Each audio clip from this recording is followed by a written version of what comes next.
ဖုံးမြဲကျွန်တော်ယူဆောင်တကယ်ကိုကြည့်လို့ကောင်းမဲ့ပွဲအေးပေါ်မှာ stick အနေနဲ့တော့ hero nature အရစပြီးတော့ပဲเนาะဂိုးလိမ့်မှာblink lane roll နာကြောင့်လည်းပါမယ်ထင်တယ်နည်းနည်းလေးတော့သွေးရတော့ကျသွားတယ်ဒီချိန်မှာ trap ထိလို့မရဘူးဗျာ trap ထိတခါလေး fast back ပေးရတော့မှာ arrow လေးတော့လှမ်းပြီးတော့ကန်ဆန်းထားသေးတယ်ဒါပေမဲ့ stick ရဲ့ position တွေ့သွားပြီ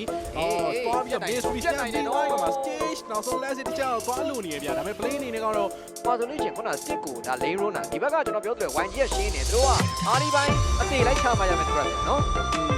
ကဲဆိုတော့ဘာဖြစ်လို့ဒီ early ဘိုင်းမှာခုနပြောလို့ပဲเนาะဘယ်လိုပြောလို့ဝင်ချနိုင်မှရမယ်တစ်ဖက်ကချတော့ပဲခံရမယ်ဆိုရင်တော့ဒီ arrow ကိုရှောင်ရှားနေရနေဗရေယာစပြမှာမဟုတ်ဘူးเนาะဒီလေကိုရနေခွန်လို့တော့လေတီးလို့ဒီပါတော့ဒီကိုင်းသွားပြီဗျာ dragon တေးပိုင်းနဲ့သူပြပြလို့လည်းစိုးလာပြီ dragon form သုံးပြီးသွားပြီအဲ့တော့တစ်ဖက်ကဟန်ကိုလိုက်လိုက်ပြီးတော့ရှာဖွေတဲ့အခါမှာကျန်တာပေါ်ပြန်ထုတ်ဖို့ကြိုးစားမယ် stand ပြီးသွားပြီဂျိုရီယိုသိမ့်ပဲသွားပြီဟန်ရဲ့တတ်တဲ့ကိုရရှိသွားခဲ့ဗျာနော် dragon တေးပြန်လည်းပြီးတော့ပေးတော့ so great တက်နေတော့ဒီနိုင်သုံးသက်ခြင်းနဲ့ပဲဟန်တကောင်ကတော့ပြန်ရလိုက်ပါသေးတယ်ကျွန်တော်ဒီနေရာမှာတော့ hero k 1 for 2 trade yori ပေးလိုက်ရတယ်ဆိုပေမဲ့လည်းတစ်ဖက်ကဂျန်ဂလာဟန်ကိုတော့ပြန်ရလိုက်တယ်ဗျာအဲ့ပြင်เนาะဒီဘက်မှာတော့ဒါဟန်အနေနဲ့ကသူ hero k မပေးရခင်မှာတော့ရအောင်တတ်တယ်ကိုတော့เนาะ refill ပေါက်သွားနိုင်တယ်ဆိုတဲ့အချက်လေးလည်းတွေးလိုက်ရတယ်ပြီးတော့ပထမဦးဆုံးအနေနဲ့ first started fine မှာ hero k တော့ကျွန်တော်တွေ့ရှိပြီ network gap ကတော့ဂျားထဲမှာနှစ်သိန်းလုံးအနေနဲ့ရင်းเนาะကွာနေဦးမှာတော့မဟုတ်သေးဘူးဗျ YG ခေါင်းတိုးရတဲ့အရာကကျွန်တော်ရင်းအနေနဲ့တန်တာဖောင်နဲ့ဒုံးရဆိုတော့သူအရန်တော့မမာခဲ့ဘူးဗျာသို့တော်လည်းရသလောက်သူ့ရဲ့တန်တာဖောင်အားကိုးပြီးတော့ damage ပေးသွားရဆိုတဲ့အရာကိုတွေ့ရတယ်သူ့ရဲ့ဒီတန်တာဖောင်နဲ့ထိုးတဲ့ထိုးချက်တွေကကျွန်တော် ultimate တန်တာဝက်မပွင့်သေးဘူးဆိုတဲ့အခြေအနေတစ်ခုတော့တွေးတော့လောက်ထိကိုင်းသွားခဲ့တဲ့ Yuri เนาะကျွန်တော်အဲ့အတွက်ကြောင့် ready power ရဲ့ခန်းကဏ္ဍတစ်ခုမှာသူဒီတေသွားတာဖြစ်တဲ့ကြောင့်တတ်တရုံမရလိုက်ဘူးဒါပေမဲ့ hero kit ကောင်တော့ပြန်ပြီးယူသွားတယ် 2-1 ဆိုတဲ့ပုံစံတော့ဖြစ်သွားပြီဗျာဒါပေမဲ့ကျွန်တော်တစ်ဖက်မှာလည်း air strike တွေပါကျဲဖို့တော့ခိုင်စီရှိနေသေးရဆိုတော့ဒါလည်းမေထားလို့မရသေးဗျာဟုတ်ပါတယ်เนาะကျွန်တော် talent prediction တွေမှာလည်းကျွန်တော်တို့ဒါအောက်မှာပြထားတဲ့အတိုင်းနေပဲပေါ့เนาะတော်တော်များများတော့ကျွန်တော်တွေးလိုက်ရတော့ကဒီတိုင်းမှာပဲနိုင်ဖို့အဲ့ဒီတော့မီဒီယာမလားဆိုပြီးတော့ Doy Face ကပြောခဲ့ပြီးချက်ချင်းလိုပဲလုံးပြနေရဗျာ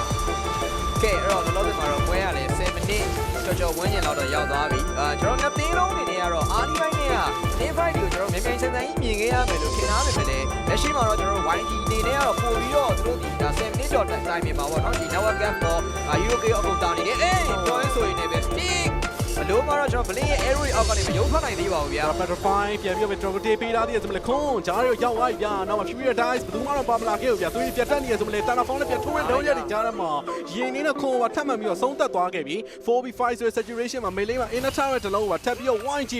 ဒိတ်ပဲလို့သွားအနေနဲ့ပဲ holy shit တွေကိုပါထပ်ပြီးတော့သူတို့နေတောင်းနေခဲ့ပြီဗျာကဲကိုကျွန်တော်ဒီပွဲ Selena arrow တွေကတော်တော်လေးကိုကျွန်တော်တို့ဒါခြေတိုင်းအတွက်အခက်သိသွားသေးတယ်လို့ပဲပြောရမယ်ပေါ့နော်တောက်လျှောက်ကြီးကိုသူ့ရဲ့အဲ့တော့သူ့ရဲ့ arrow တွေကခဏပေါ်လာတော့မှလက်ရှိမှာ AOG တောင်းနေပြီ index နေတဲ့ stand ဒီဝါမှာ price 1-2ပဲ hand နေနဲ့ကတော့ hero kit ကောင်ယူသွားရဗျာ lot time main တော့ stick ကလည်းတွေးတော့ကိုင်းပါပြီအဲ့တော့ဒီ log ကို YG နေနဲ့သိမ့်ပိုက်ဖို့အတွက်ကတော့ပို့ပြီးတော့ chance များသွားဆို destruction ကလှမ်းပစ်လိုက်သေးတာထိတော့ထိသွားတယ်တာဝါနာကတ်နေလို့တာရင်းမလိုက်တော့တာဗျာသွေးတာတအားနည်းနေပေးလိုက်ရမယ်ဆိုရင်တော့တကယ်တမ်းတက်လာတဲ့ဒီ log ကိုကာဖို့အတွက်ခက်ခဲသွားနိုင်တယ်အဲ့တော့ decision ကဘာဖြစ်ပြီးတော့ဒီ arrow လေးတွေကိုရအောင်တော့ရှောင်လာသေးတယ်မင်းမှာတော့ loyal channel ကိုသွေးတော့ဒါမဲ့တော့မဆန်ကြီးဖြစ်အားနဲ့တူပဲ mega တလုံးခွင့်ပြလိုက်ရပြီဗျာကဲ mega တလုံးတော့စပြီးတော့ပဲ YG သိမ့်ပဲသွားတယ်ဗျာအပေါ်မှာလည်း brain absorb MG oration နဲ့အောက်မှာ stand ထပ်တော့ပေးဖို့တော့ကြိုးစားနေသေးတယ်ဗျာနောက်မှလည်း Barca air strike Selena အပိုင်တဲ့ arrow truck ကကွက်တီပဲဗျာနောက်မှလည်း back line မှာ Sanji speed of defense နဲ့ live အကုန်ဆုံးတဲ့ Lina မှာကြာဆုံးသွား double K